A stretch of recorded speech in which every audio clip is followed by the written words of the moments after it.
네, 그리스도인 생활과 봉사 집회에 참석하신 모든 분들을 진심으로 환영합니다. 그리고 화상회의 앱을 통해서 참석하신 분들도 진심으로 환영합니다. 그럼 가능하시다면 다 같이 일어나셔서 오늘의 집회에 정말 중요한 교훈점을 상기시켜 줄 기쁨으로 노래하라 27번 하느님의 아들들이 곧 나타나리라 노래를 부르신 뒤에 박대희 형제가 오늘의 시작 기도를 해주겠습니다.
혹시 그거 들으셨나요? 누구랑 결혼한대요. 네, 한 번쯤은 이런 말을 해보셨거나 또 한 번쯤은 들어보셨죠? 이 아름다운 한 커플이 결혼한다는 건 정말 기쁜 소식입니다. 그런데 그 두 사람이 우리가 정말 좋아하는 사람들이라면 더더욱 그렇겠죠. 얼른 다른 사람들에게 알려주고 싶을 겁니다. 오늘 성경에 담긴 보물 부분 첫 연설에서 중대한 결혼 발표가 있을 것입니다. 큰 기대를 하셔도 좋습니다. 또 잘 준비된 형제 자매들이 이 성경 낭독과 야외봉사 힘쓰십시오 프로들을 통해서 봉사 기술 그리고 가르치는 기술을 배워보게 될 것입니다. 정말 중요한 점들을 배우게 될 것이기 때문에 집중하신다면 큰 도움이 되겠습니다. 그리고 그리스도인 생활 부분에서는요, 배우자에게 계속 애정을 표현하십시오라는 낭만적인 프로가 준비되어 있습니다. 네, 그럼 첫 번째 성경에 담긴 보물 부분에서 첫 프로 왕의 결혼에 관한 노래를 연설 형태로 손인철 형제가 준비하셨습니다. 네, 사회자가 잘 말씀해 주신 대로 유난히 결혼식이 좀 많았던 것 같습니다. 우리 회 중에서도 특별히 좀 많았죠. 인생의 전환점이 되는 그 중요한 날을 위해서 신랑과 신부는 또 부모님들은 가족들은 얼마나 많은 준비를 했습니까? 정말 수고가 많으셨습니다. 또 하객으로 초대받은 친지들은 어떻습니까? 소중한 벗들을 위해서 그들을 축하해 주려고 미리 날짜를 계획해서 날짜도 적어두고 또 그날에 만사를 제쳐두고 그 행사에 참석을 하셨죠. 정말 고생 많이 하셨습니다.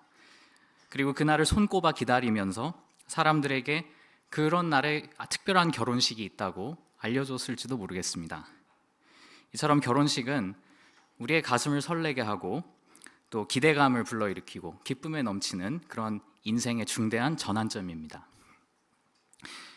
그런데 시편 45편에 보면 오늘날을 살아가는 우리 모두에게 아주 큰 전환점이 되는 그러한 결혼식에 관한 노래가 기록되어 있습니다. 그 아름다운 노래를 통해서 우리는 어떤 점을 알게 됩니까? 세 가지 질문을 살펴볼 것인데요. 먼저 시편 45편에 나오는 그 결혼식의 주인공들, 신랑과 신부는 누구입니까? 두 번째로 그 결혼식은 언제 있게 될 것입니까? 그리고 세 번째로 그 결혼은 우리 각자에게 어떤 영향을 그리고 어떤 축복들을 가져다 줄 것입니까? 네, 이 세 가지 질문을 고려하겠습니다. 그럼 먼저 이 결혼식의 주인공들인 신랑과 신부는 각각 누구입니까? 함께 살펴보시죠. 먼저 신랑이 누구인지 시편 45편 1절을 함께 보시겠습니다. 시편 45편 1절입니다. 내 마음이 좋은 일로 흥에 겨우니 내 노래는 왕에 관한 것이라고 내가 말합니다. 네, 이 노래는 이 시편 45편 전체는 왕에 관한 노래입니다. 이 왕은 누구입니까? 성경의 다른 곳들을 살펴보면 이 왕이 메시아 왕이 된 예수 그리스도라는 점을 알 수 있습니다. 그리고 그 예수 그리스도께서는 지금 1914년 이래 하늘 왕국의 왕으로, 하느님의 왕국의 왕으로 통치하고 계시죠. 그러면 메시아 왕의 신분 누구입니까? 13절과 14절을 보면서 그 점을 살펴보겠습니다. 시편 45편 13절과 14절. 궁전에서 왕의 딸이 더할 나위 없이 아름답습니다. 그의 옷은 금으로 치장되어 있습니다. 그는 화려하게 짠 옷을 입고 왕에게 인도되리니 처녀인 그의 친구들도 그 뒤를 따라 당신 앞으로 인도됩니다. 네, 여기 보면 결혼식을 앞두고 더할 나위 없이 아름다운 신부의 모습이 묘사가 되죠. 금으로 치장된 화려하게 짠 옷을 입고 아름답게 단장을 했습니다. 그런데 이 신부가 진짜로 아름다운 이유는 무엇일까요? 네, 치장을 했기 때문이지만 사실은 더 중요한 것으로서 먼저 자신을 깨끗하게 정련을 했기 때문입니다. 정말 흥미롭게도 에베소서 5장 26절에 보면 예수 그리스도께서 자신의 신부, 다시 말해서 기름 부음 받은 자들로 이루어진 그리스도인 회중을 물로 깨끗하게 씻겨주셨다고 알려줍니다. 그러니까 다시 말해서 신랑이신 그리스도께서 14만 4천 명의 그 기름 부음 받은 그리스도인들이 영적으로 도덕적으로 깨끗하게 씻겨주신 것입니다. 그 영적으로 정결해지고 깨끗해진 상태가 얼마나 아름답습니까? 계시록 21장에 보면 그 신부 14만 4천 명을 가리켜서 거룩한 도시 새 예루살렘이라고 부릅니다. 그런데 그들이 얼마나 아름다우면 하느님의 영광을 가지고 있다고, 광채가 매우 값진 보석과 같다고, 수정같이 맑게 빛나는 벽옥과 같다고 묘사를 합니다. 이런 모습이 아닐까요? 첫 번째 사파를 함께 보시겠습니다. 네, 이렇게 죽기까지 충절을 지키고 하늘로 부활된 14만 4천 명을 그들이 이제 신랑인 예수 그리스도께 인도가 될 때 그분은 그 아름다운 모습을 보고 얼마나 기뻐하시겠습니까? 그렇다면 이 사파에서 보이는 이 결혼식은 언제 거행될 것입니까? 3절과 4절에 보면 그 단서가 나오는데요. 거기에 보면 이제 메시아 왕이 결혼식을 앞두고, 그러니까 결혼식을 치르기 전에 어떤 일을 하게 될 것인지 알려줍니다. 함께 보시죠. 시편 45편 3절과 4절.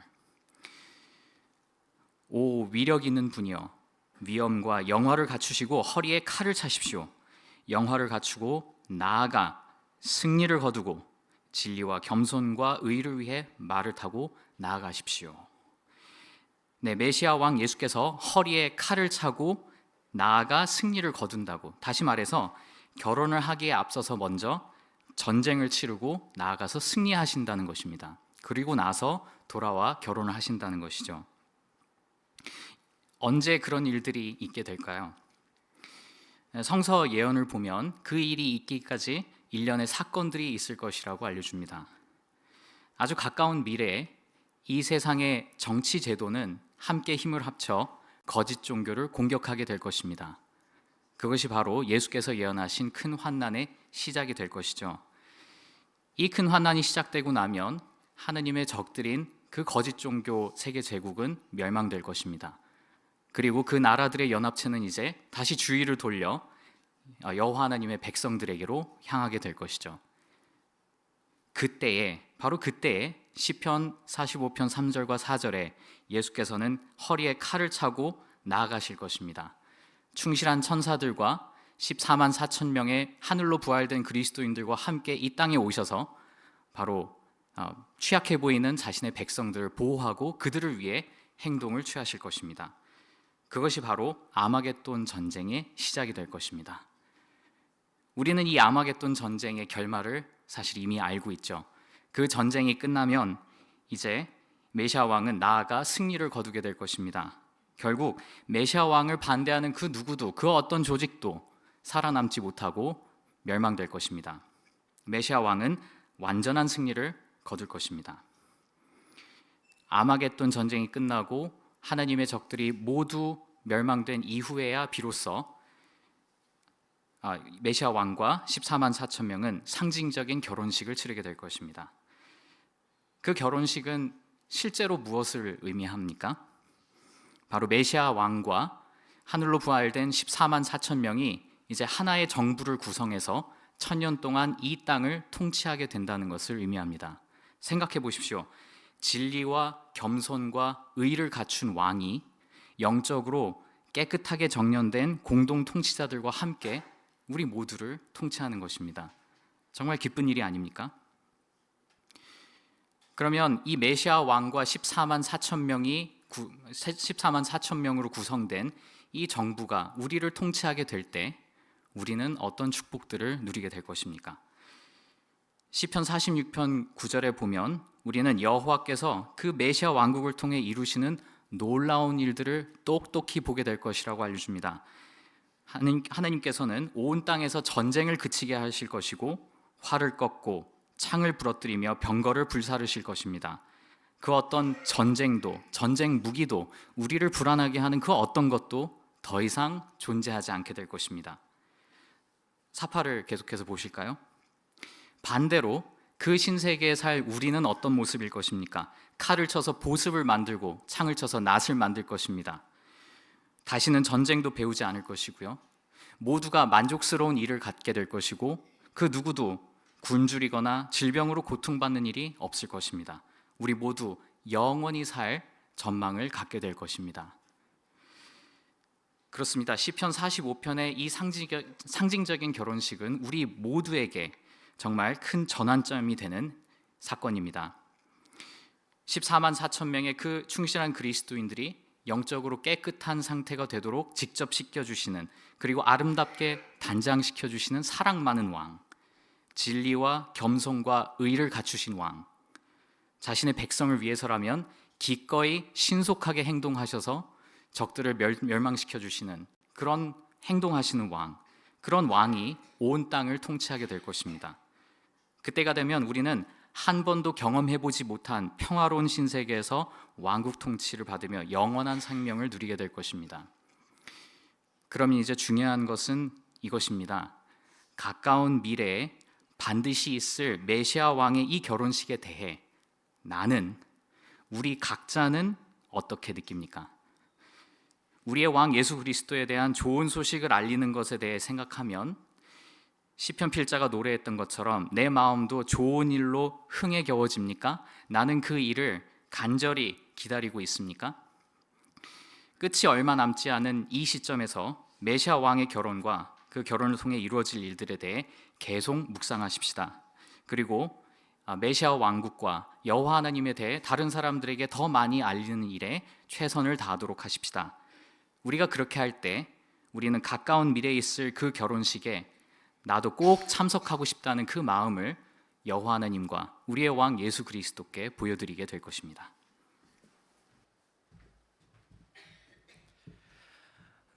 네, 우리가 기대하는 이 결혼식에 대해서 정말 기쁜 마음으로 알려주신 손영재 감사합니다. 그럼 모두가 가져오신 보물을 나누어 볼 시간입니다. 영적 보물 찾기를 윤병태 형제가 사회해 주실 것입니다.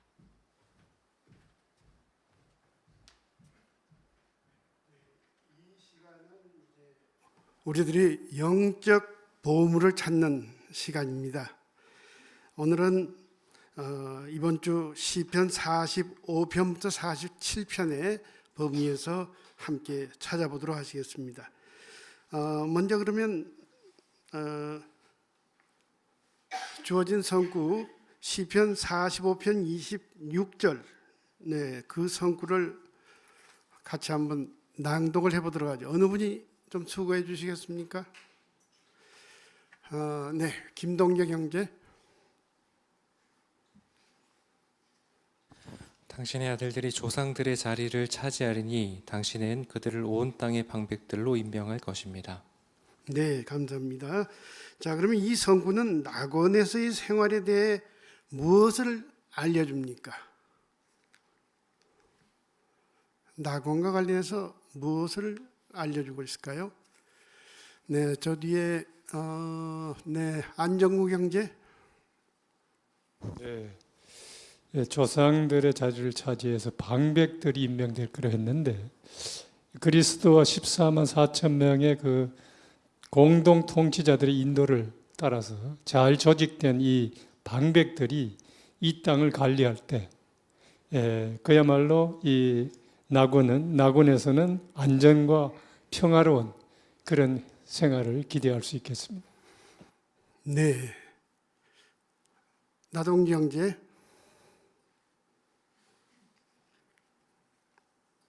네, 이 시는 두 가지 점을 강조하고 있습니다. 하나는 예수 그리스도께서 이 땅에 있는 자녀들에게 하늘 아버지가 되실 것이며 그분이 그들 가운데서 택한 아들들을 온 땅의 군왕으로 임명하시어 새로운 정부를 구성하게 될 것이라는 점을 강조합니다. 또 한 가지는 부활된 사람들 가운데서 일부는 낙원에서 땅의 여러 일들을 관리할 방백들로 임명될 것이라는 점을 강조하고 있습니다. 네, 그 점도 강조되고 있고요. 자, 그러면 이제 하나의 연합된 조직이 존재하며 할 때 우리가 누리게 될 축복들을 생각해 보는 것은 참으로 적절합니다. 자, 오늘은 이제 이어지는 다른 내용에서 이번 주 성경 읽기를 통해서 어떤 영적인 보물들을 발견할 수 있었습니까? 네, 여러분이 많이 참여해 주셨는데 이번에 이현진 형제 한번 말씀해 주시죠.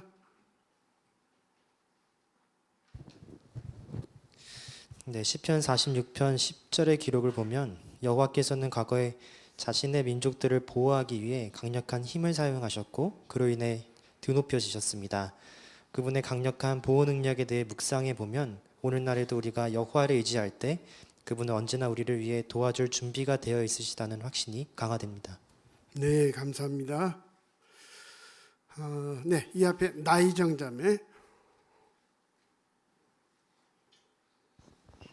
45편 7절에서 예수는 악을 미워하셨으므로 왕이 되셨을 때 하느님께서 특별히 기뻐하셨습니다. 이처럼 악에 대한 표준은 여호와께 매우 중요한 부분인데요. 여호와께서 미워하시는 것을 나도 미워하고 악에 대해 여호와와 같은 생각을 갖게 되는 것을 목표로 한다면 성경에서 구체적으로 언급하지 않는 행동이라도 그것이 잘못된 것인지 분별할 줄 알게 되므로 여호와께 기쁨이 될 수 있습니다. 네, 감사합니다. 여러분들이 송연수 자매. 네, 시편 46편 1절에서는 하느님을 쉽게 찾을 수 있는 도우미지라고 알려줍니다. 또한 1절의 참조 성구들 역시 하느님은 가까이 하기 쉬운, 즉 도움을 청하기 쉬운 분이라는 점을 알려줍니다. 이 성구를 읽고 나서 나는 얼마나 가까이 하기 쉬운 사람일까? 어떻게 하면 가까이 하기 쉬운 사람이 될 수 있을까 자문해보며 여호와의 특성을 본받기 위해 더욱 노력해야겠다는 결심을 하였습니다. 네, 적용해보는 거 좋습니다. 새로운 손들이 많이 올라가시는데, 김광호 형제.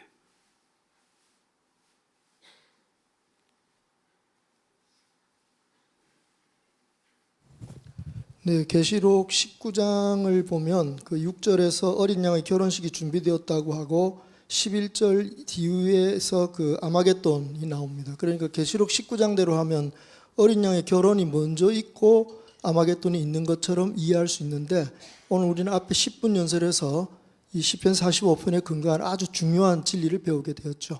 시편 45편 3절 4절은 먼저 아마겟돈이 있고 13절 14절에서 신부가 마련된 것으로 해서 결혼식이 뒤에 있다. 즉 어린 양의 결혼식이 아마겟돈 후에 있다는 점을 오늘 우리가 잘 배웠습니다. 그래서 이 시편 45편의 예언이 아주 중요한 그런 예언이라는 점을 알 수 있습니다. 네, 좋은 점 알려주셨습니다. 네, 여러분들, 김도영 자매, 새로운 손을 좀 오늘은 특별히 좀 부탁드립니다. 시편 47편 7절에서 저는 이제 찬양 노래를 부르며 통찰력, 즉 판단력을 가져야 한다는 점에 유의했는데요.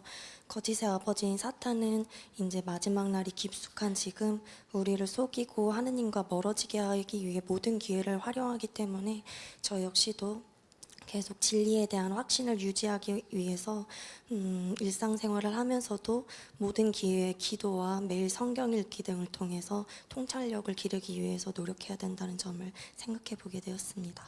네, 좋은 점 감사합니다. 네, 이번에는 이정순 자매. 네, 시편 45편 10절부터 11절에 그들은 정신을 땅에 있는 것들이 아니라 위에 있는 것들에 고정시켜두며 왕이신 예수 그리스도는 미래의 신부의 영적 아름다움을 소중히 여기며 신부는 미래의 남편인 그분을 주로 여기며 몸을 굽히게 됩니다. 미래의 희망을 고대하는 우리는 여호와하느님과 메시아 왕 예수 그리스도를 영원히 찬미하게 될 것입니다. 네, 여기 배궁경 자매 먼저 해주시죠.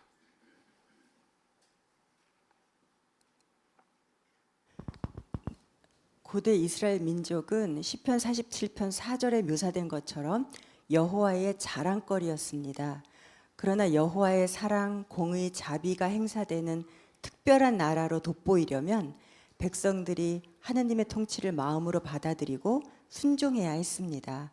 이 점을 생각해 보면서 저도 오늘날 여호와의 자랑거리인 그분의 나라가 돋보이도록 그 나라의 일원으로서 노력해야겠다고 결심해 보았습니다. 네, 좋은 점 감사합니다. 네, 이번엔 김정경 제. 시편 45편 12절에 보면 티레의 딸들이 선물을 가져오고 가장 부유한 자들이 너의 호의를 얻으려 하리라 그랬습니다. 그 예언은 스가랴 8장 23절에 나오는 상징적 10명을 티레의 딸들과 백성 중의 부유한 자들을 표현하는데요. 그들은 기름 부음 받은 남은 자들에게 호의와 영적 도움을 얻으려고 선물을 가지고 옵니다. 그래서 1935년 이후 수백만 명이 의로 이끄는 남은 자들의 인도를 받아들이고 있다는 예언 성취입니다. 네, 감사합니다. 네, 황종심 자매. 네, 저도 46편 1절을 봤는데요. 거기 보면 하느님은 고난의 때 쉽게 찾을 수 있는 도움이라고 했습니다. 그냥 도움이라고 하지 않고 쉽게라는 표현을 썼는데 기도는 그 어떤 절차도 그 어떤 방해물도 없이 언제 어디서든 할 수 있고 여호와께서는 우리 개개인의 기도를 다른 누군가에게 결코 위임하지 않으시고 직접 들어주시기 때문에 고난의 때 정말로 쉽게 찾을 수 있는 도움이라고 하겠습니다. 네, 감사합니다. 네, 안명희 자매. 네, 저도 47편 7절에서 찬양 노래를 부를 때 다른 많은 특성들 중에서 통찰력이 필요하다는 점이 인상적이었습니다. 숭배에 사용되는 노래들은 하느님의 아름다운 특성들과 위력 있는 행동들, 또 예언들에 초점을 맞추고 있는데요. 그런 가사에 담긴 의미를 충분히 파악하기 위해서 통찰력을 보인다면 우리의 생각과 감정을 온전히 담아서 여호와께 더욱 기쁨을 드리는 찬양을 드리게 될 수 있겠습니다. 네, 좋은 점 감사합니다.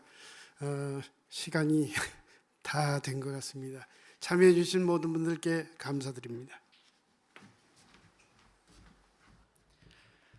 네, 감사합니다. 윤병태 형제. 그럼 이제 성경 낭독 과제를 들어보시겠습니다. 시편 45편 1절로 17절에 근거한 낭독입니다. 이건 형제가 준비하셨습니다.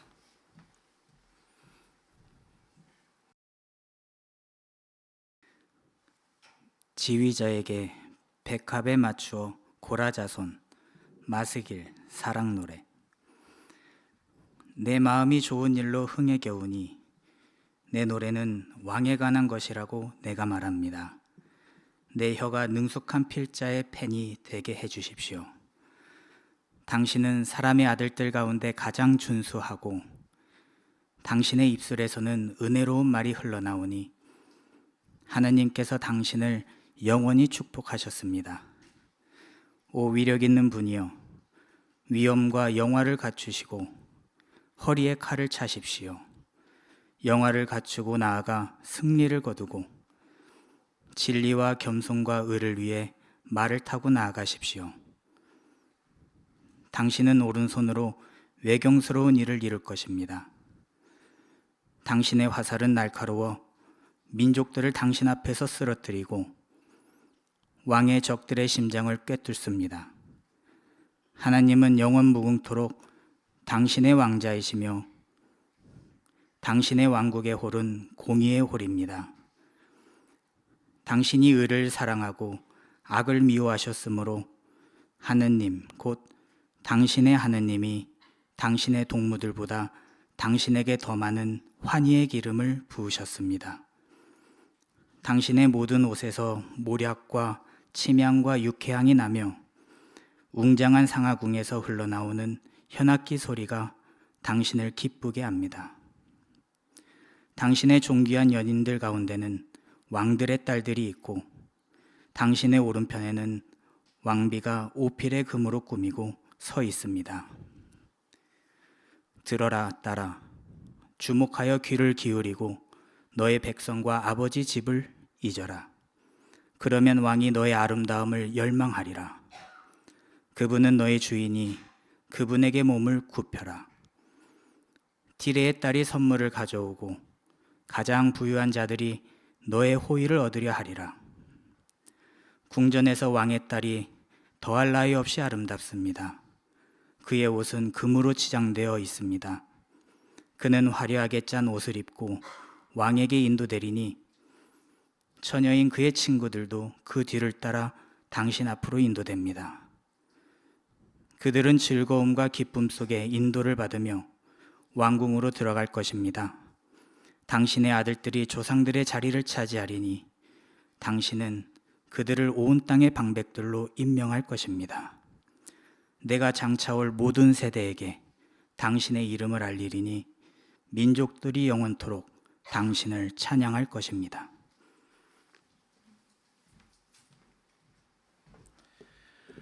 네, 정말 감사합니다, 이건 형제.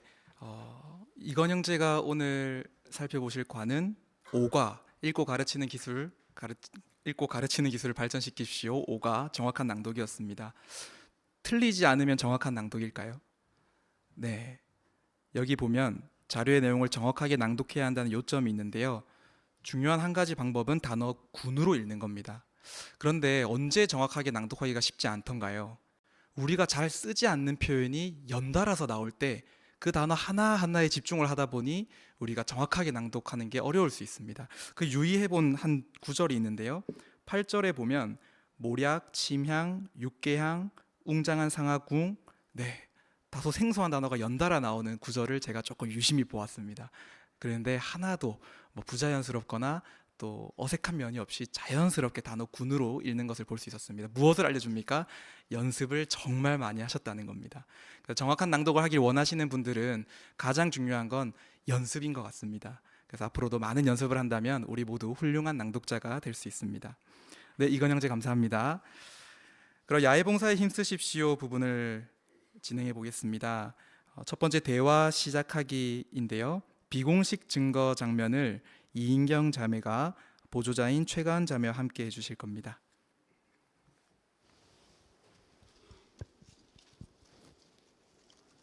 안녕하세요. 네, 안녕하세요. 504호시죠? 네, 맞아요. 기억하시네요.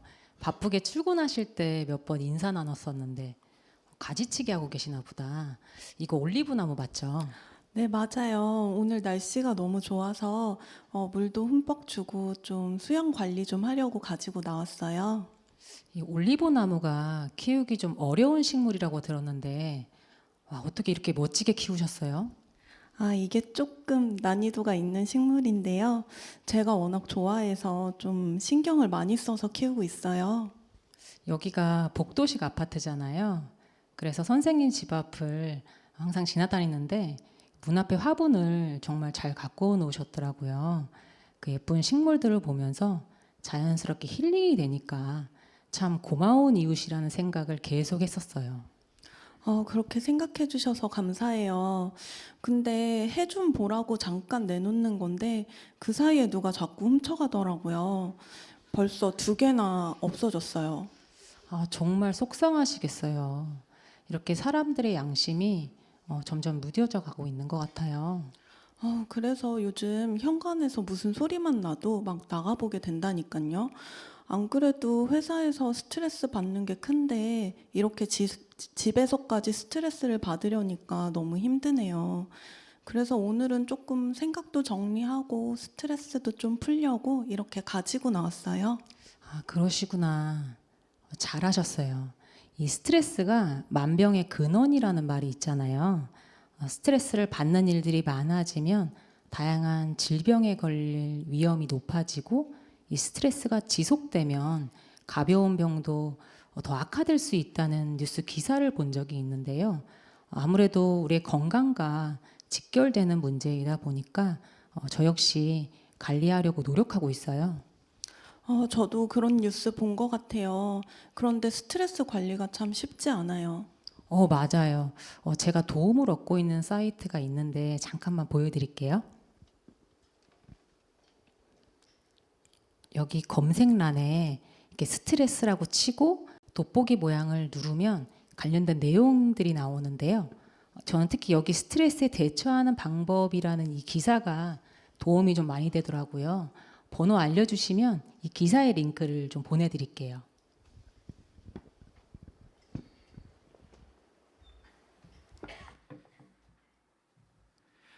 네, 이인경 자매 그리고 최가은 자매 정말 감사합니다. 오늘 이인경 자매가 이제 수행하신 과제는 사람들을 사랑하고 제자를 삼으십시오. 1과 요점 3번인데요. 융통성입니다. 자신이 생각해둔 주제로만 대화하려고 하지 말고 다른 사람들이 그날 생각하고 있을 만한 점 이야기해보라고 합니다. 혹시 의도하신 바가 좀 느껴지셨을까요? 복도식이었기 때문에 화분 많이 보았을 겁니다. 이제 화분으로 대화해야지 하고 이야기 잘 끌어갔는데 갑자기 도둑이 나옵니다. 그럼 도둑, 세상이 약한 상태? 그런데 갑자기 스트레스가 나오죠. 이제 무엇을 가지고 대화를 하겠습니까? 여러분들은. 네, 가장 집주인이 감정적으로 얘기를 했던 마지막에 그 스트레스, 그거를 가지고 대화를 이끌어 나갔습니다. 웹사이트까지 소개를 해주셨죠. 네, 바로 융통성은 이런 거 같습니다. 우리가 준비한 게 있어도 집주인이 관심을 가질 만한 거, 그것을 가지고 대화를 시작하는 것이 바로 융통성입니다. 정말 우리가 꼭 실천해 볼 만한 좋은 부분을 알려주셔서 이 자매 정말 감사드립니다. 네, 그럼 연설 프로를 보겠습니다. 웹사이트에서 성경 구절 이해하기 기사 26번 주제 시편 46편 10절의 의미는 무엇입니까? 주제로 이마인 형제가 준비해 주셨습니다.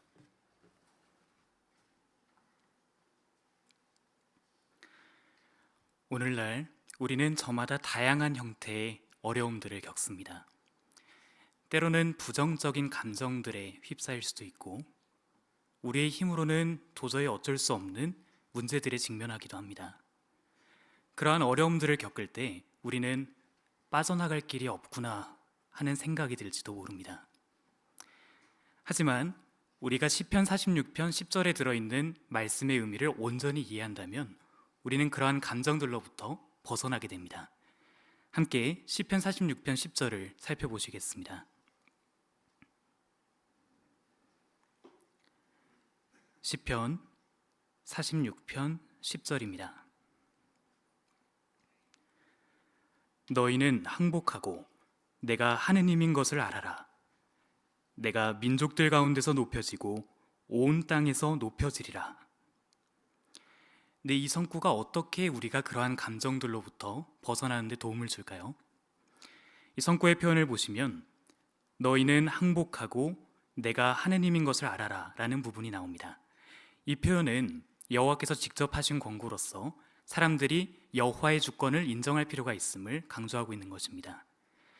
사실상 여호와께서는 사람들에게 더 이상 자신을 적대시하는 것이 아니라 오직 여호와만이 숭배를 받기에 합당한 분이라는 점을 인정하라고 권하고 계신 것이죠. 실제로 우리는 여호와께서 하신 이러한 권고와 일치하게 그분의 백성으로서 살아갈 때 놀라운 축복을 받게 됩니다. 어떤 축복일까요? 흥미롭게도 시편 2편에도 여호와께서 하신 이와 유사한 권고가 나옵니다. 여호와께서는 그분의 주권을 인정하는 사람들과 그렇지 않은 사람들이 각각 어떤 결과를 거두게 될 것인지를 말씀해 주셨는데요.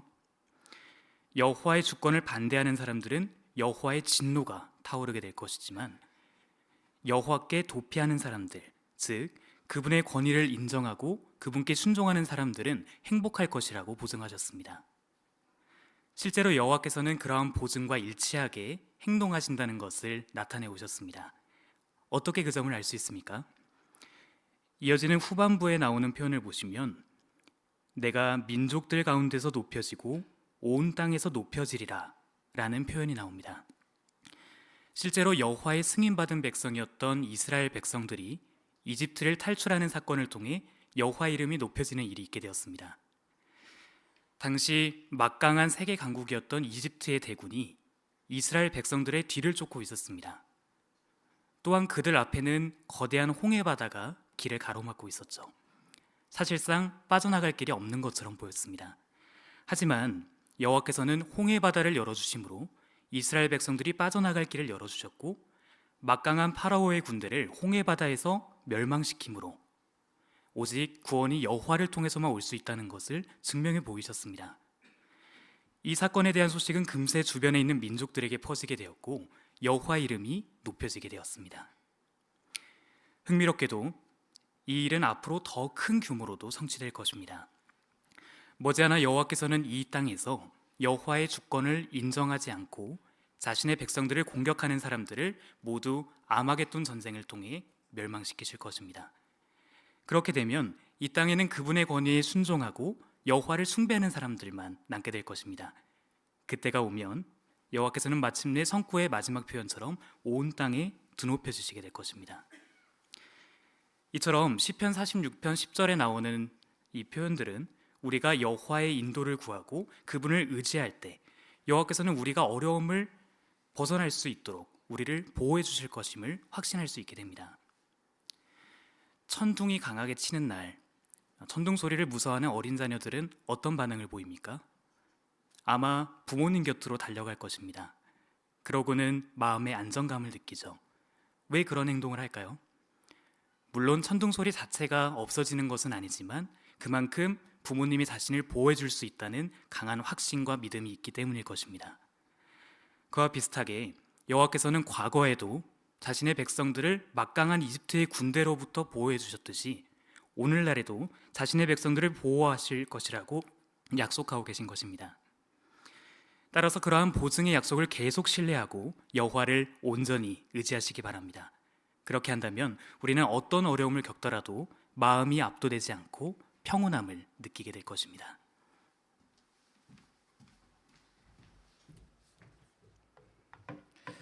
네, 감사합니다. 이마인 형제. 정말 훌륭하게 또 과제를 수행해 주셨습니다. 우리 이마인 형제가 수행하신 과제는 읽고 가르치는 기술을 발전시키십시오 18과인데요. 청중에게 유익하게 다루기입니다. 어떤 연설이 유익하게 다룬 연설일까요? 요점을 보면 듣는 사람들의 생각을 자극이라고 했습니다. 혹시 연설을 들으면서 자극 받으셨나요? 어떤 부분에서 좀 자극을 받으셨을까요? 아마 다양한 자극을 받으셨을 것 같은데 여기 보면 이미 알고 있는 점을 새로운 시각으로 바라볼 수 있도록 해주고 또 그 내용이 어떻게 실제로 우리에게 유용한지 알려달라고 했습니다. 사실 그냥 읽으면 그냥 지나칠 수 있는 성구이지만 그 성구 안에 홍해 바다, 이집트, 구원하신 그 기록, 우리가 잘 알고 있는 기록을 이끌어 주셨고 또 그 기록에서 이제 우리 현대로 넘어와 우리에게 어떻게 적용되는지 또 좋은 비유도 사용해 주셨죠. 천둥 번개가 칠 때 어린아이들이 두려워한다는 거 한 번쯤 경험해 보셨을 겁니다. 그것을 통해서 지금도 여호와께서 우리를 그렇게 구출해 주시고 힘을 주고 계시구나. 이것을 잘 알려주셨기 때문에 자극을 받았습니다. 네, 우리도 청중에게 유익한 연설 혹은 봉사 기술을 사용하기 위해선 자극이 필요합니다. 그리고 그 자극을 위해선 여기 알려주듯이 우리 먼저 자극을 받아야 됨도 알 수 있습니다. 네, 이마인 형제 정말 훌륭하게 과제를 수행해 주셔서 감사합니다. 자, 그럼 우리의 신앙 설명하기인데요. 실현 과제입니다. 당신은 동성애에 관해 어떤 견해를 가지고 있습니까? 라는 주제로 이완 형제가 보조자인 오견민 형제와 함께 수행해 주실 겁니다. 죄송합니다. 이완 씨, 여기 회사 앞에서 동성애자 인권 보호 캠페인을 하고 있던데 서명하셨나요? 아니요, 저는 안 했습니다. 견민 씨는 하셨어요? 물론이죠. 근데 이완 씨는 동성애자들의 인권 문제에는 관심이 없으신 건가요? 증인들은 평등을 중요하게 여긴다던데. 네, 저도 민감한 문제라는 걸 잘 알고 있어요. 그리고 모든 사람들을 편견 없이 대하기 위해 항상 노력하고 있죠. 하지만 저는 남자와 여자만 결혼할 수 있다는 성경 표준을 따르기 때문에 서명하지 않았습니다. 저는 지금 성경 표준 이런 것보다도 동성애자들을 차별하는 것 같아서 하는 말이에요. 그들은 표준을 따르지 않는 죄인이라도 된다는 건가요? 아닙니다. 제가 오해를 불러일으켰다면 정말 죄송해요. 저는 모든 사람들이 자기 삶을 선택할 권리가 있다는 걸 존중합니다. 다만 저는 동성애를 옹호하지 않는 것이지 동성애자들을 비판하려는 게 아니에요. 동성애가 싫다는 거랑 동성애자가 싫다는 거랑 똑같은 말 아니에요? 네, 제가 담배를 피지 않는 걸 잘 알고 계시죠? 저는 사실 담배를 피고 싶지도 않아요.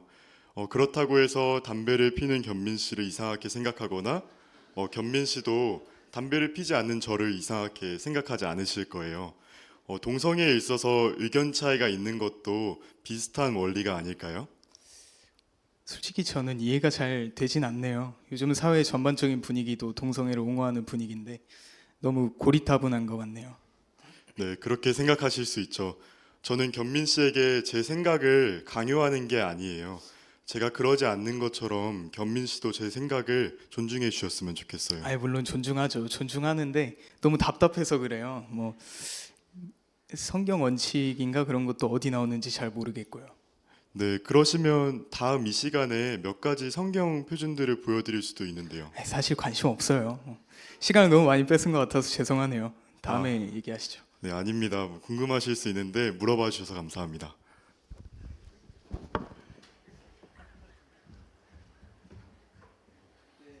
이완 형제 정말 감사합니다. 오 형제 흥미로운 취미가 있었네요. 이번에 이완 형제가 다루어 본 과는 사람들을 사랑하고 제자로 삼으십시오 6과 6.5번입니다. 담대하게 행동하되 존중심과 분별력을 나타내십시오. 요즘 논쟁을 피하라는 겁니다. 두 가지 상황이 있는데요. 상대방이 좋은 소식을 듣고 싶어 하지 않거나 계속 이야기하는 것이 안전하지 않다고 느껴질 때 정중하게 대화를 끝내야 합니다. 상당히 대화가 엄청 팽팽했죠. 서로 좀 공격적인 어떤 대화를 할 수 있는 상황이었는데요. 이완 형제는 끝까지 침착하게 존중심 있게 대화를 이끌어 갔습니다. 결론적으로도 물론 대화가 안 됐지만 정중하게 거절을 했죠. 하지만 그럼에도 자신의 믿음은 지켰습니다. 네, 타협하거나 약한 모습을 보이지 않았죠. 그런데 오늘 정말 이완 형제가 이번 연설을 정말 열심히 준비하셨는데 아주 효과적인 부분 알려주신 것 같습니다. 개인적으로 좀 강조하고 싶은 거는요. 이야기하는 것이 안전하지 않다고 느껴질 때 요즘 세상이 정말 악하고 위험한 세상이 되었습니다. 봉사를 하시다가 혹시나 위협적인 행동을 하거나 우리의 신변에 위협을 가하는 어떤 그런 분들을 만나게 되신다면 신속하게 자리를 피하시길 바랍니다. 우리의 안전이 가장 중요합니다. 담대할 필요가 있고 분별력을 나타낼 필요가 있습니다. 네, 이완 형제 정말 감사합니다. 네, 오늘 모든 과제를 수행해 주신 형제 자매들께 다시 한번 감사의 말씀을 드립니다. 자, 그럼 그리스도인 생활 부분을 살펴보겠습니다. 네, 노래 131번인데요. 하느님께서 멍에를 함께 매게 하셨네 노래를 부른 뒤에 계속해서 훌륭한 프로들을 즐겨보시겠습니다.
네, 이제 그리스도인 생활 부분을 즐겨보시죠.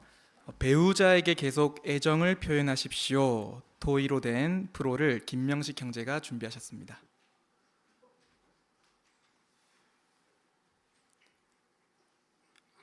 결혼식은 신랑 신부 모두에게 기쁨이 넘치는 뜻깊은 행사인 것 같습니다.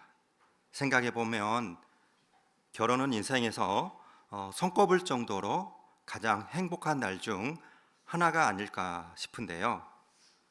그러면 부부들은 행복을 계속 유지하기 위해 어떻게 할 수 있을까요?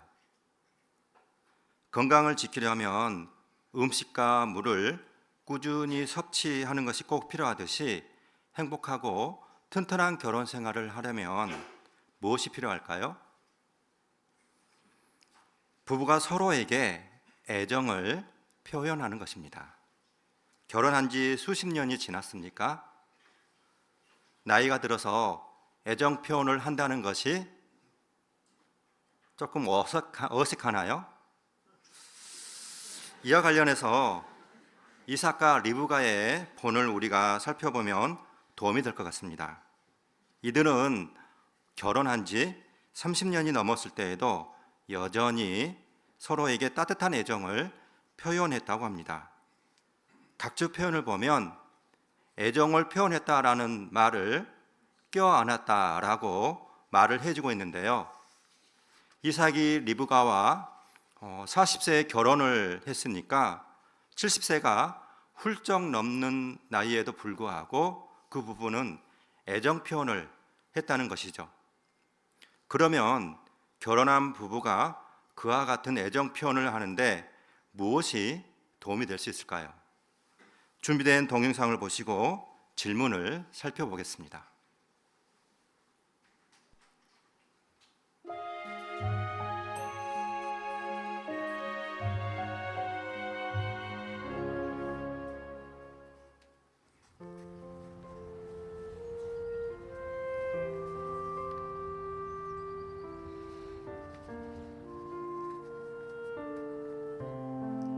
결혼한 부부라면 대부분 이런 상황을 경험해 본 적이 있을 것입니다. 바쁜 일상과 직장 생활, 그리고 그 밖에 정신을 나누게 하는 여러 가지 요인들 때문에 배우자와 감정적으로 멀어지게 될 수 있습니다.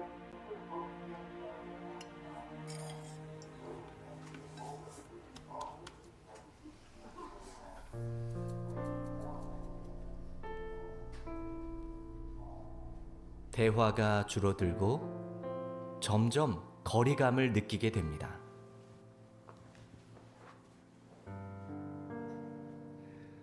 서로가 하는 일에 대해 고마워하지 않습니다. 심지어 서로를 차갑고 불친절하게 대하게 될 수 있습니다. 애정이 식고 부부간의 친밀한 관계에도 거부감이 들 수 있습니다. 뜨겁게 사랑하던 사이에서 그저 한 집에 살기만 하는 사이가 될 수 있습니다. 어떻게 이런 일을 피할 수 있습니까? 적용할 수 있는 훌륭한 원칙이 사도행전 20장 35절에 나옵니다. 주는 것이 받는 것보다 더 행복합니다. 하지만 배우자가 사랑과 애정을 느낄 수 있도록 무엇을 주고 어떤 행동을 해야 하는지를 어떻게 알 수 있습니까? 가장 좋은 방법은 그냥 물어보는 것입니다. 배우자에게는 무엇이 필요합니까?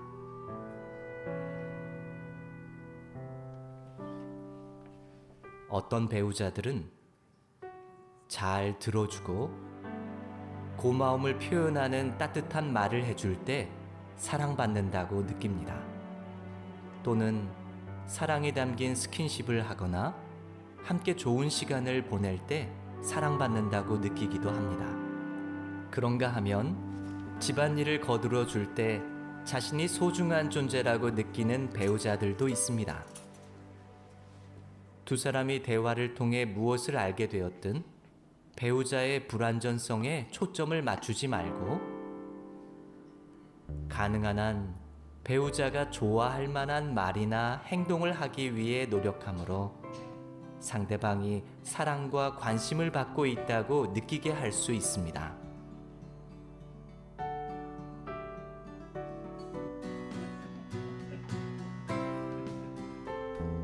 각자가 비이기적인 사랑을 나타내기 위해 최선을 다한다면 서로에 대한 깊은 애정이 자라게 될 것입니다.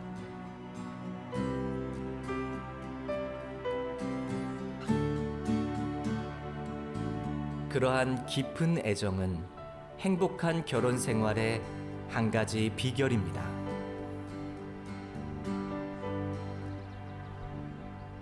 그러면 잠시 동영상을 멈추고 다음에 3가지 질문을 서로에게 해보십시오. 솔직한 감정을 이야기하고 상대방이 말할 땐 방어적이 되지 마십시오. 마음속 얘기를 털어놓을 수 있는 기회가 될 것입니다. 이제 동영상을 멈추고 진솔한 대화를 해보시기 바랍니다.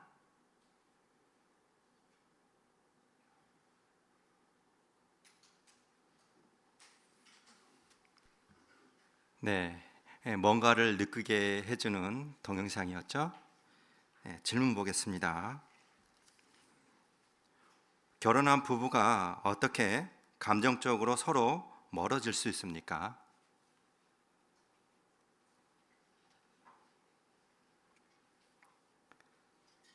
네, 신충심 자매.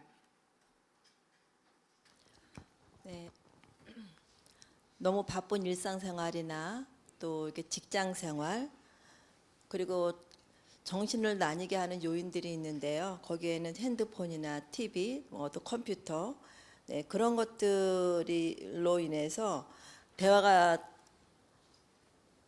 정신을 나뉘게 되고 또 대화가 중단되는 그런 것들로 인해서 감정적으로 멀어질 수 있습니다. 네, 그렇습니다. 자, 그렇다면 다음 질문 보시죠. 결혼한 부부들은 배우자가 사랑과 애정을 느낄 수 있도록 어떻게 할 수 있습니까? 네, 줌의 명계숙 자매.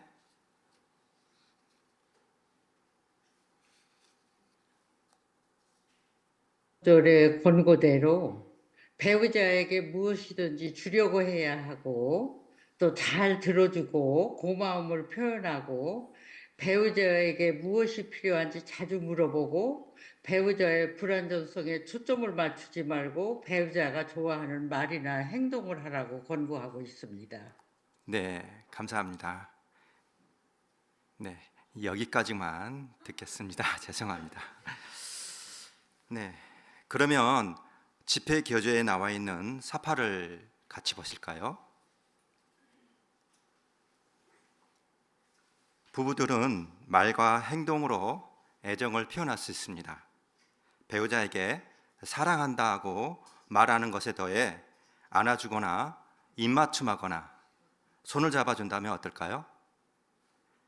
그리고 아내에게 도움이 되는 일들, 이를테면 가방을 들어주거나 설거지나 빨래, 요리를 도와주는 것은 어떨까요?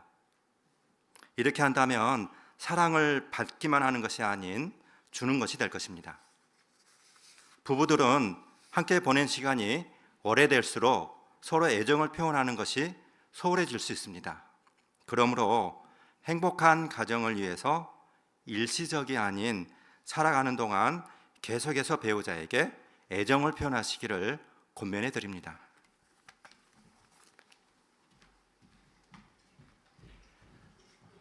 네, 감사합니다. 김명식 형제. 그럼 철저히 증거하십시오 책 10장 13항부터 21항까지 회중성서 연구를 염승호 형제가 사회해 주시고 이현진 형제가 낭독해 줄 것입니다.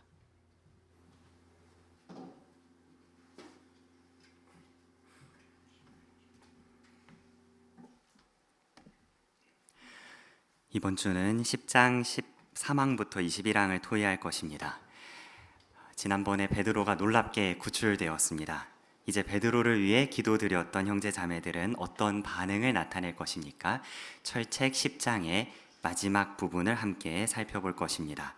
10장의 세 번째 소제목, 그들은 그를 보고 몹시 놀랐다입니다.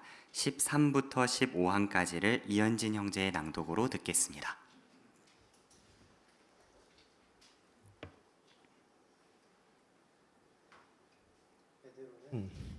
베드로는 어두운 거리에 서서 어디로 가야 할지 생각하다가 결국 한 곳을 떠올렸습니다. 가까운 곳에 마리아라는 그리스도인 여자가 살고 있었는데 그는 부유한 가부였던 것 같습니다. 그가 소유하고 있던 집은 한 회중이 모일 수 있을 정도로 컸습니다. 마리아는 요한 마가의 어머니였는데 후에 베드로는 사도행전의 이 부분에서 처음으로 언급되는 요한 마가를 아들처럼 여기게 되었습니다. 그날 밤늦은 시간에도 불구하고 많은 회중 형제자매들이 마리아의 집에 모여 간절히 기도했습니다. 그들은 틀림없이 베드로가 풀려나게 해달라고 기도하고 있었을 것입니다. 하지만 여호와께서 그 기도에 어떻게 응답해 주실지는 전혀 몰랐습니다. 베드로는 앞마당으로 통하는 출입구의 문을 두드렸습니다. 장미를 뜻하는 흔한 그리스어 이름인 로데라는 하녀가 문으로 나왔습니다. 그는 자신의 길을 의심하지 않을 수 없었습니다. 문 밖에서 베드로의 목소리가 들리는 것이었습니다. 흥분한 그는 문을 열지는 않고 베드로를 거리에 세워둔 채 다시 집 안으로 뛰어들어가 회중 형제자매들에게 베드로가 왔다는 것을 알렸습니다. 그들은 그가 미쳤다고 말했습니다. 하지만 로데는 포기하지 않고 정말 베드로가 왔다고 계속 우겼습니다. 그러자 어떤 사람들은 베드로를 대표하는 천사가 온 것일지도 모른다고 말했습니다. 그러는 동안에도 베드로가 계속 문을 두드리자 그들은 마침내 나가서 문을 열었습니다. 문 앞에서 그들은 그를 보고 몹시 놀랐습니다. 그들이 기쁨을 억누르지 못하고 저마다 이야기하는 바람에 주위가 시끄러워졌습니다. 베드로는 그들을 조용히 하게 한 다음 자초지종을 이야기하고 제자 야고보와 형제들에게도 전하라고 말하고는 헤롯의 군사들이 찾으러 오기 전에 그곳을 떠났습니다. 베드로는 더 안전한 곳으로 가서 계속 충실하게 봉사했습니다. 그는 사도행전 15장에 언급되어 있는 것처럼 할례 문제를 해결하도록 도울 때를 제외하고는 더 이상 사도행전에 등장하지 않습니다. 이제 사도행전은 사도 바울의 활동과 여행에 초점을 맞춥니다. 하지만 우리는 베드로가 어디를 가든 그곳에 있는 형제자매들의 믿음을 강화시켜 주었을 것이라고 확신할 수 있습니다. 베드로가 마리아의 집에 있던 사람들을 남겨두고 떠날 무렵 그들은 분명 기쁨으로 가득 차 있었을 것입니다. 기억 질문입니다. 베드로가 마리아의 집에 갔을 때 그곳에 모여있던 회중 형제 자매들은 어떤 반응을 나타냈습니까? 오양미 자매. 네, 형제 자매들은 마리아의 집에 모여 베드로가 풀려나게 해달라고 간절히 기도하고 있었지만 그 순간에 베드로가 직접 문을 두드릴 것이라고는 상상도 못했을 것입니다. 하지만 문 앞에 서 있는 사람이 베드로라는 사실을 확인하고는 모두들 몹시 놀라워하며 기쁨을 억누르지 못하게 됩니다. 네, 배경을 잘 설명해 주셨네요. 김예원 자매.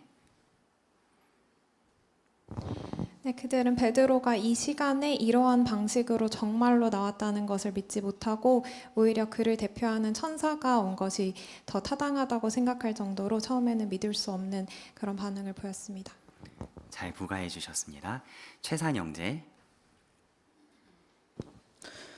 네, 헤롯은 야고보를 처형한 사람이었고 베드로 역시 군인 네 교대조가 지키고 있는 감옥에 갇혀 있었습니다. 따라서 그곳에서 살아서 나올 수 있을 거라고 생각하기는 아마 쉽지 않았을 것입니다.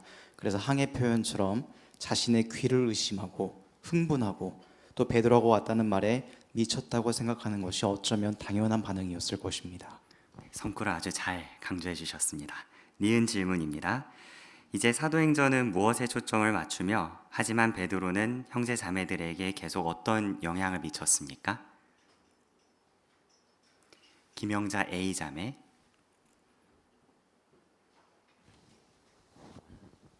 사도행전은 사도 바울의 활동과 여행에 초점을 맞추었고 베드로가 어디로 가든 그곳에 있는 형제 자매들의 믿음을 강화시켜 주었을 것이라고 확신합니다. 네, 요점을 잘 말씀해 주셨습니다. 이어서 16항 낭독을 들어보실까요? 때때로 여호와께서는 자신의 종들에게 그들이 예상할 수 있는 것보다 더 많은 것을 주십니다. 그럴 때 그들은 그 사실이 믿어지지 않을 정도로 기쁨에 넘치게 됩니다. 그날 밤 베드로의 영적 형제자매들이 그러했습니다. 오늘날 우리도 여호와로부터 풍성한 축복을 받을 경우 때때로 그렇게 느끼게 될 수 있습니다. 앞으로 우리는 여호와께서 하신 모든 약속이 세계적인 규모로 성취되는 것을 보게 될 것입니다. 그때에는 분명 오늘날 우리의 상상을 훨씬 뛰어넘는 놀라운 일들이 일어날 것입니다. 따라서 우리는 충실을 유지하는 한 앞으로 많은 기쁨을 누리게 될 것이라고 확신할 수 있습니다.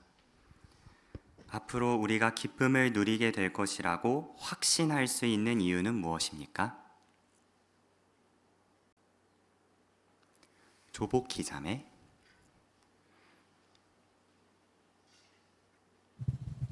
네, 앞으로 우리는 여호와께서 하신 모든 약속이 세계적인 규모로 성취되는 것을 보게 될 것이고 상상을 훨씬 뛰어넘는 놀라운 일들이 일어나게 될 것이기 때문에 따라서 우리가 충실을 유지하기만 한다면 많은 기쁨을 누리게 될 것을 확신하게 될 수 있습니다.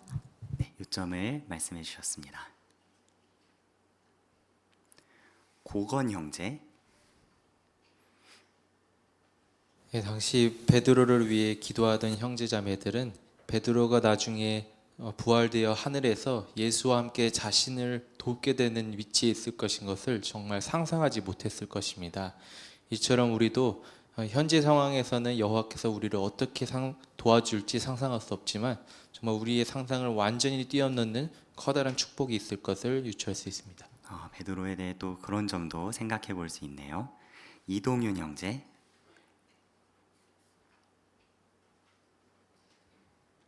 네, 잠언 10장 22절에 보면 여호와의 축복은 사람을 부유하게 해주고 그분은 거기에 고통을 더하시지 않는다라고 한 것처럼 바로 오늘날 우리도 풍성한 여호와의 축복을 받을 때 그렇게 느낄 수 있을 것입니다. 네, 참조 성구를 잘 말씀해 주셨어요. 김자은 자매.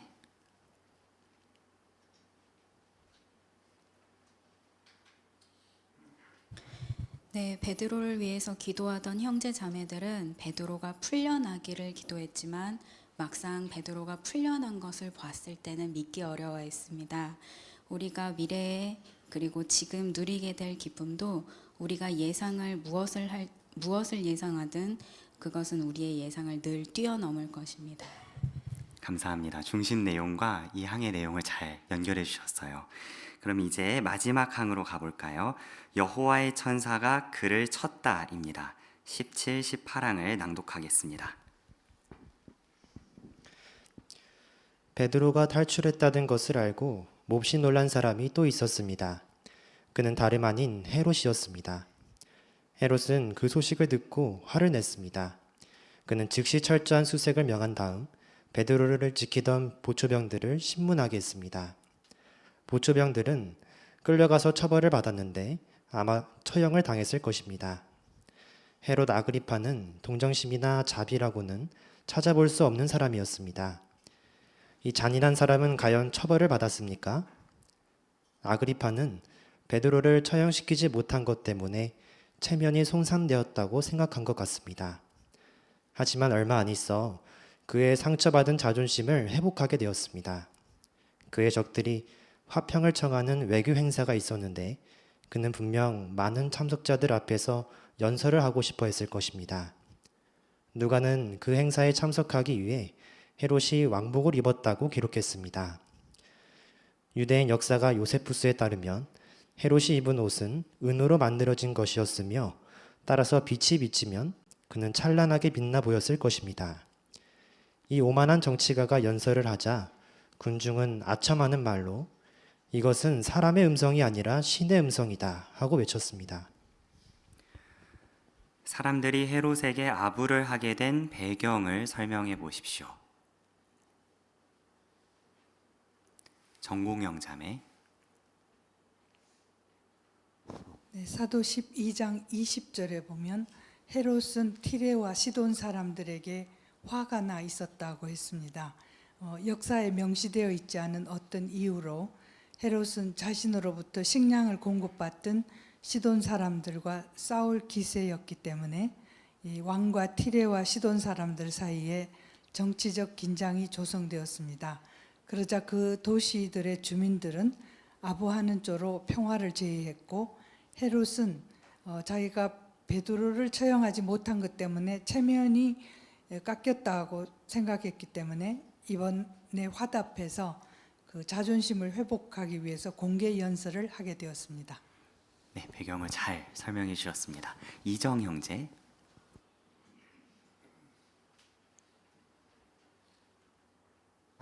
네, 그래서 그 연설을 할 기회를 아주 잘 활용한 것이죠.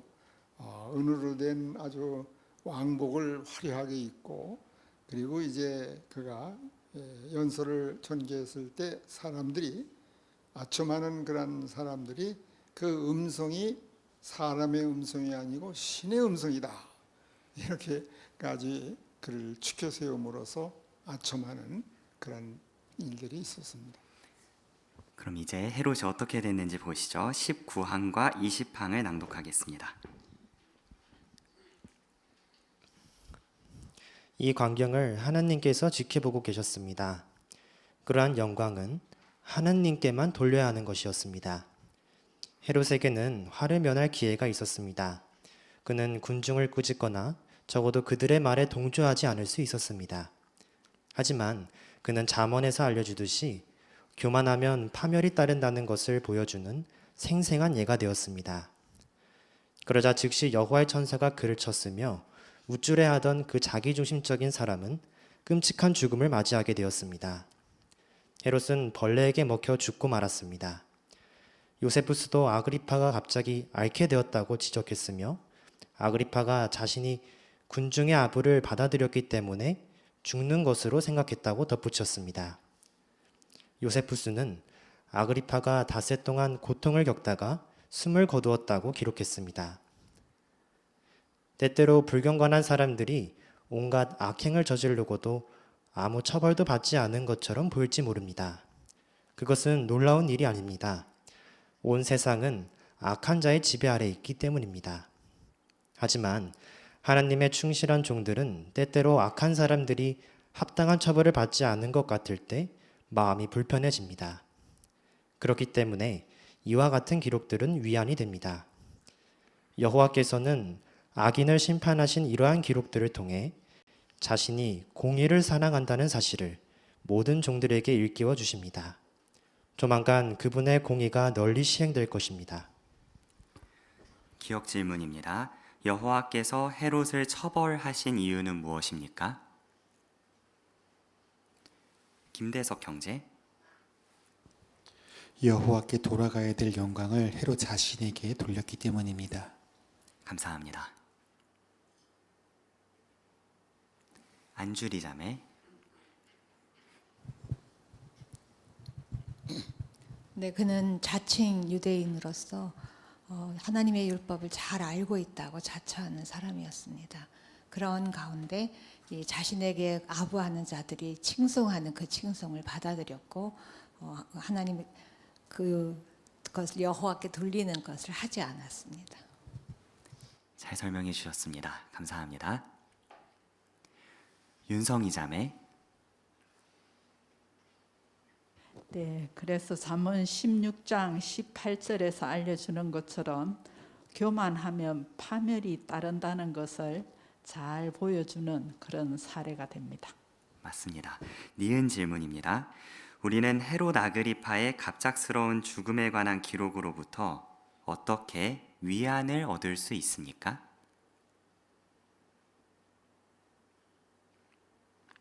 김채은 자매.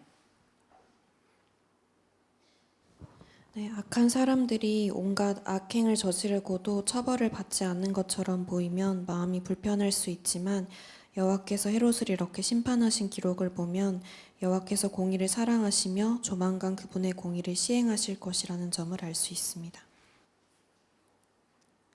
이완 형제.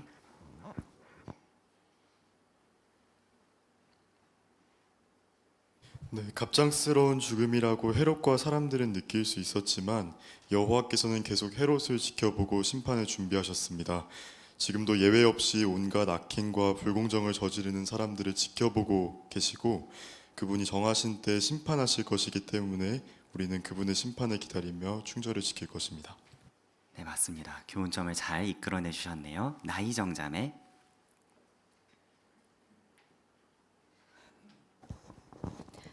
네, 성경에서는 여호와께서 즉각적으로 행동하신 몇 번의 죽음이 나옵니다. 그것들을 경고의 본보기로 삼을 수 있는데요.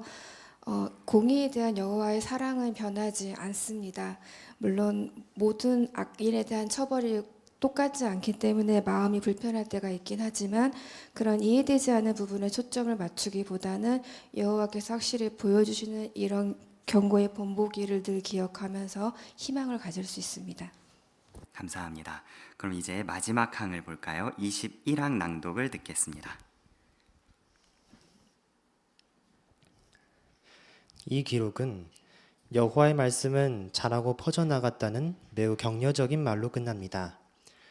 전파활동의 확장에 대한 이러한 기록을 보면 여호와께서 현대에도 전파활동을 축복해 오셨다는 것을 생각하게 됩니다. 분명 사도행전 12장은 단순히 한 사도의 죽음과 다른 한 사도의 구출에 관한 기록이 아닙니다. 그 기록은 여호와에 대해 그리고 그리스도인 회중을 없애고 그들의 열심 있는 전파 활동을 중단시키려는 사탄의 시도를 그분이 어떻게 좌절시켰는지에 대해 다루고 있습니다.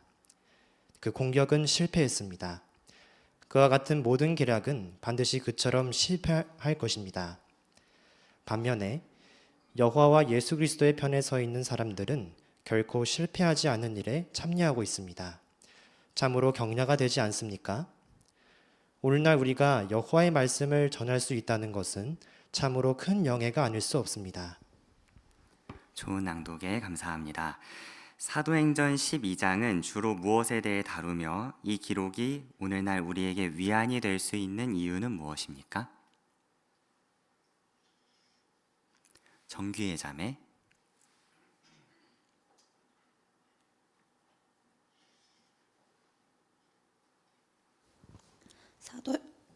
사도행전 12장은 여호와에 대해 그리고 그리스도인 회중을 없애고 전파 활동을 중단시키려는 사탄의 시도를 여호와께서 어떻게 좌절시켰는지에 대해 다루고 있습니다. 네, 감사합니다. 박대희 형제. 네, 베드로의 경우를 보면 우리에게도 동일한 일이 문자적인지는 않겠지만 그래도 영적으로 여호와의 그 돌봄을 확신할 수 있기 때문에 위안이 되는데요. 우리가 하는 전파 활동은 우리 개인의 일이 아니라 여호와의 일이기 때문에 베드로가 한 일과 동일하다라고 말할 수 있을 것입니다. 그렇기 때문에 여호와께서는 악한 자들로부터 우리를 반드시 보호해 주실 것임을 확신할 수 있습니다.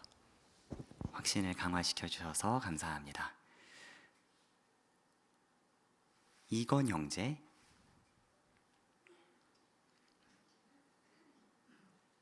네, 여기 사도행전 12장 24절에 보면 여호와의 말씀이 자라고 퍼져나간다고 했습니다. 실제 오늘날 모든 민족에게 전파되는 그 놀라운 광경을 저희가 경험하고 있는데요. 여호와의 말씀을 이렇게 전할 수 있다는 큰 영예에 함께할 수 있는 게 너무 기쁘게 생각합니다. 성구를 아주 잘 강조해 주셨습니다. 감사합니다. 홍준예 자매.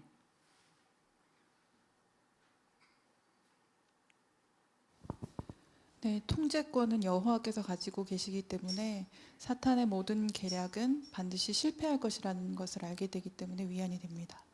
맞습니다. 잘 마무리해 주셨네요. 지혜준 형제. 마지막 날인 만큼 사탄의 박해가 있을 것이지만 하느님께서 이미 사탄의 박해를 이겨내신 예를 성경에 적어두심으로 저희를 위로해 주었습니다. 네, 그런 위로로 우리도 힘을 얻어서 앞으로 더 전파 활동을 해야겠습니다. 오늘도 우리는 전파하는 일에 대해 격려적인 점을 배웠습니다. 우리가 하고 있는 일은 결코 실패하지 않을 것입니다. 여호와의 편에 서서 계속 여호와의 관대한 축복을 누리시기 바랍니다. 다음 주부터는 새로운 사부를 살펴볼 것인데요. 다음 주 내용도 기대해 보시죠. 손을 들어주신 모든 분들께 감사드립니다.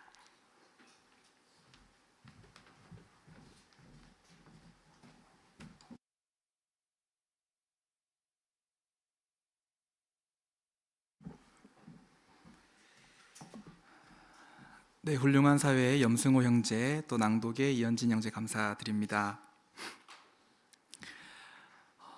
혹시 그거 들으셨나요? 네, 들으신 것 같군요. 예수 그리스도와 14만 4천 명의 상징적인 결혼식에 대해 우리는 들었습니다. 어떻게 하시겠습니까? 이 기쁜 소식을 널리 알려야 되지 않겠습니까? 더 많은 하객이 이 결혼식으로부터 유익을 얻을 수 있도록 우리 앞으로도 이 좋은 소식을 전파하는 일에 열심을 나타내도록 합시다. 혹시 오늘 집회가 끝나고 나서 부부들께서 손을 잡고 걸어 나가시는 모습을 보게 되시더라도 눈 감아 주시길 부탁드리겠습니다. 기혼이라면 배우자와 함께, 미혼이라면 지금 현재 가족과 함께 애정 표현을 하면 참 좋겠습니다.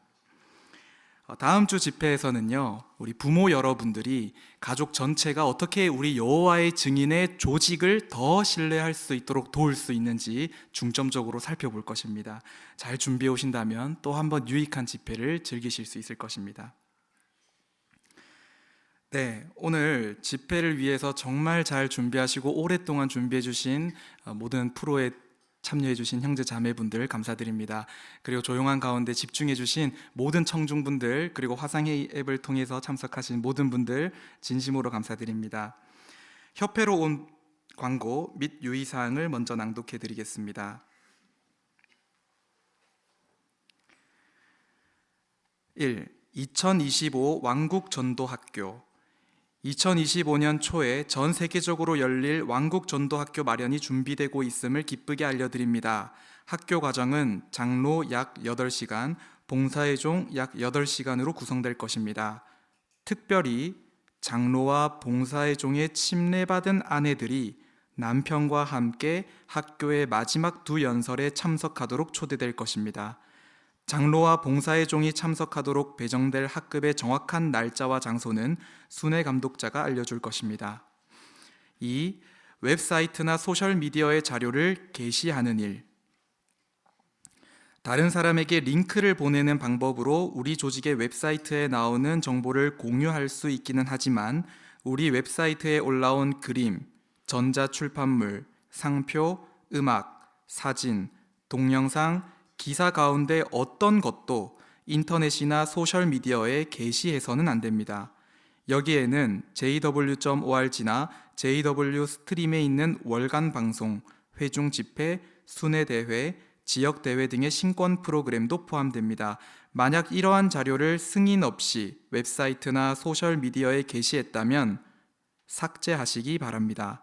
이에 대한 더 자세한 정보는 2018년 4월호 파수대 30에서 31면과 jw.org의 이용 약관에 나와 있습니다. 3. 한국수어 신세개역.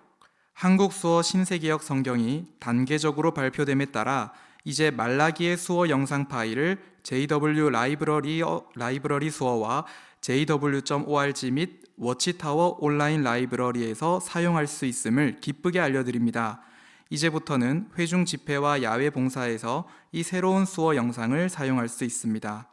이 기회를 통해 세계적인 성경 교육 활동에 대한 여러분의 관대한 헌금에 대해 감사합니다.